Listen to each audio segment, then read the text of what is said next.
So இவர் வந்து கோயம்புத்தூரில் தான் படித்து வளர்ந்தது எல்லாமே, இங்கே தான் கல்லூரி படிப்பெல்லாம் முடித்தார்.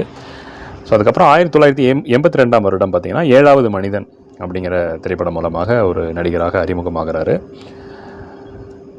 7வது மனிதன் அல்ல, ஒரு உயர்ந்த மனிதன், ஒரு கம்பீர குரலுக்கு சொந்தக்காரர் அப்படின்னு சொன்னால் மிகையாகாது. ஸோ கதாநாயகனாக ஒரு சில படங்கள் நடித்தார், அது அவருக்கு கை கொடுக்கல.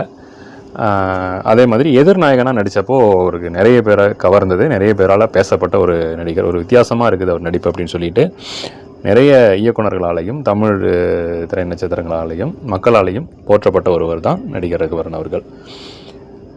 குணச்சித்திர வேடத்தில் பார்த்திங்கன்னா சம்சாரம் அது மின்சாரம், அஞ்சலி போன்ற திரைப்படங்கள் நடித்து மக்களை வந்து வியக்க வைத்தார்.